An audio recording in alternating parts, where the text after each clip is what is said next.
First reported last night at 11, there are some big developments this morning regarding research on the medical mile. 24-Hour News 8 has learned that the Helen DeVos Children's Hospital will start testing cannabidiol oil in children who live with neurological disorders like epilepsy. The use of medicine derived from marijuana remains very controversial, yet some studies indicate it shows promise in children who don't respond to traditional medicine.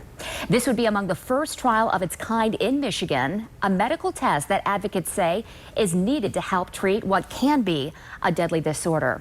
So joining us live this morning in studio is Phil Gatone, the head of the Epilepsy Foundation of America. So you were in Michigan this week advocating for and raising money for this cause. Welcome to Daybreak. Thank you so much. Tell us about this important topic that you're in town for tonight and that we researched last night a bit. Well, I'm joining my colleague Arlene Gorelick and her outstanding team at the Epilepsy Foundation of Michigan in advocating for a change in the legislation to allow an oil to be tested for children and used in children who have severe forms of epilepsy. Now, a previous study has shown that this has great hope for children who are living with epilepsy. That's right. The worst forms of epilepsy, too, the most severe forms. Yes, children who have epilepsy oftentimes have a real tough time in development, and this oil, this therapy, is a new weapon in the arsenal that epilepsy specialists have to help children.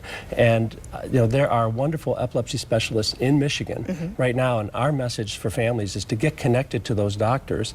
This study will help bring a new therapy forward for children who have the toughest forms of epilepsy, like Dravet syndrome and Lennox-Gastaut syndrome, both childhood epilepsy syndromes that cause great difficulty in development. So let's talk about the roadblocks in the way here to have this mainstream, to have these kids have access to this with no problems.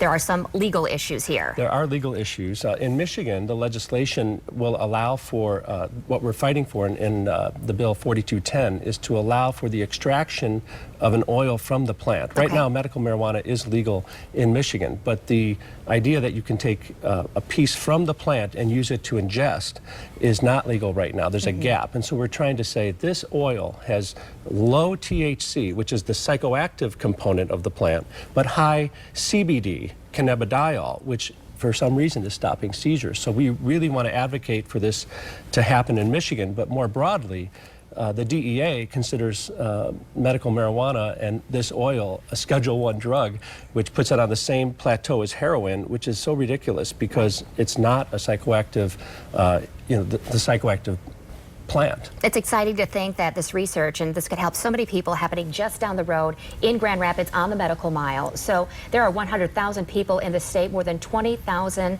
are children who have epilepsy. This is something that is widespread. It's very widespread. 3 million Americans have epilepsy, and for 1 million of us, we have no cure, no therapy that stops our seizures. And for many others who do receive a therapy, there are many side effects that come into play. So we have work to do, and we're so grateful to the state of Michigan and the leaders here who are advocating every day for people with epilepsy. All right, Phil Gatone from the Epilepsy Foundation of America, thank you for joining us. Thank you.